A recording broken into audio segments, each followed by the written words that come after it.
ಭೂಮಿಯು ದುಂಡಾಗಿದೆ ಎಂಬುದನ್ನು ಸಾಕ್ಷಿ ಸಲ್ಲಿಸುವ ಹಲವಾರು ಕಾರಣಗಳು ಇವೆ.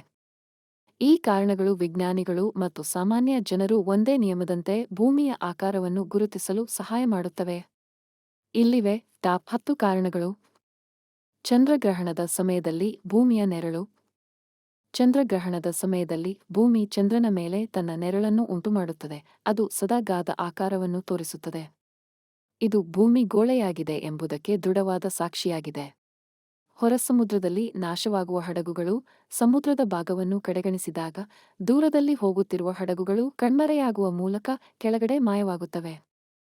ಮೊದಲು ದೋಣಿಯ ಕೆಳಭಾಗವು ಕಾಣದಂತೆ ಆಗುತ್ತದೆ ಮತ್ತು ನಂತರದ ಹಡಗಿನ ಮೇಲ್ಪಡೆಯು. ಇದು ಭೂಮಿ ತಿರುಗಿದ ಆಕಾರದಲ್ಲಿದೆ ಎಂಬುದನ್ನು ಸೂಚಿಸುತ್ತದೆ.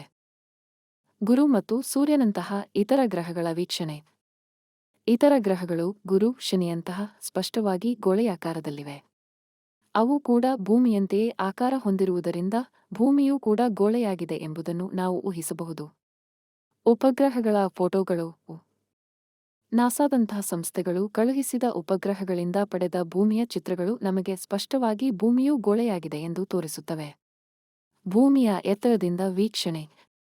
ತಲೈಬಟ್ಟೆಯಿಂದ ದೂರದ ಮೇಲ್ಮಟ್ಟಕ್ಕೆ ಹೋದಂತೆ ಹಾರಿಸುವ ವಿಮಾನದಿಂದ ಅಥವಾ ಬಲೂನ್ನಿಂದ ಹಾರುವಾಗ ಭೂಮಿಯ ಸಮತಲ ಬಾಗು ಕಾಣುವುದು ಭೂಮಿಯ ತಿರುಗು ಆಕಾರಕ್ಕೆ ಸೂಚನೆ ನೀಡುತ್ತದೆ. ಗ್ರಹಾಂತರ ಪ್ರಯಾಣಗಳು. ನಾಸಾದಂತಹ ಸಂಸ್ಥೆಗಳಿಂದ ಕಳುಹಿಸಲಾದ ಮನುಷ್ಯನಲ್ಲದ ಅಥವಾ ಮನುಷ್ಯನೊಂದಿಗೆ ಸಂಚಾರದ ವೇಳೆ ಬಾಹ್ಯಾಕಾಶದಿಂದ ಭೂಮಿಯನ್ನು ಗಮನಿಸಿದಾಗ ಅದು ಗೋಳೆಯಾದ ಆಕಾರದಲ್ಲಿದೆ ಎಂಬುದು ದೃಢವಾಗುತ್ತದೆ. ಸಮಯ ವ್ಯತ್ಯಾಸಗಳು. ಭೂಮಿಯ ಬಾಗು ಕಾರಣದಿಂದ ಒಂದೇ ಸಮಯದಲ್ಲಿ ವಿವಿಧ ಸ್ಥಳಗಳಲ್ಲಿ ಬೇರೆ ಬೇರೆ ಸಮಯಗಳು ಇರುತ್ತವೆ. ಇದು ಭೂಮಿಯ ತಿರುಗು ಆಕಾರವನ್ನು ಪುಷ್ಟೀಕರಿಸುತ್ತದೆ. ಮೋಸನ್ ಕೋರಿ ಆವರ್ತನ. ಬಾಹ್ಯಾಕಾಶದಲ್ಲಿ ಇರುವ ಬ್ರಾಹ್ಮಣ ವಸ್ತುಗಳು ಪ್ರಾಕೃತಿಕವಾಗಿ ಗುಂಡಾದ ಆಕಾರದಲ್ಲಿ ಬಲೆಯುತ್ತವೆ.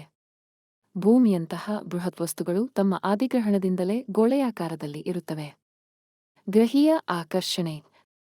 ಭೂಮಿ ಸೇರಿದಂತೆ ಎಲ್ಲ ಗ್ರಹಗಳು ತಮ್ಮ ಸ್ಥಳೀಯ ಆಕರ್ಷಣಾ ಶಕ್ತಿಯಿಂದಾಗಿ ಗೋಳೆಯಾಕಾರವನ್ನು ಹೊಂದಿವೆ. ಈ ಆಕರ್ಷಣಾ ಶಕ್ತಿಯು ಎಲ್ಲಾ ಕಡೆಗಳಿಂದ ಕೇಂದ್ರದತ್ತ ಆಕರ್ಷಿಸುತ್ತದೆ. ಇದರಿಂದ ಗೋಳೆಯಾಕಾರ ಉಂಟಾಗುತ್ತದೆ. ಜೊತೆಯಲ್ಲಿನ ಪ್ರಯಾಣದ ಮಾರ್ಗಗಳು.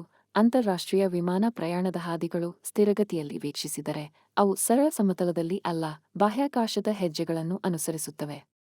ಈ ಮಾಹಿತಿ ನಿಮಗೆ ಇಷ್ಟವಾದಲ್ಲಿ ಲೈಕ್ ಮಾಡಿ, ಶೇರ್ ಮಾಡಿ, ಕಮೆಂಟ್ ಮಾಡಿ. ಧನ್ಯವಾದಗಳು.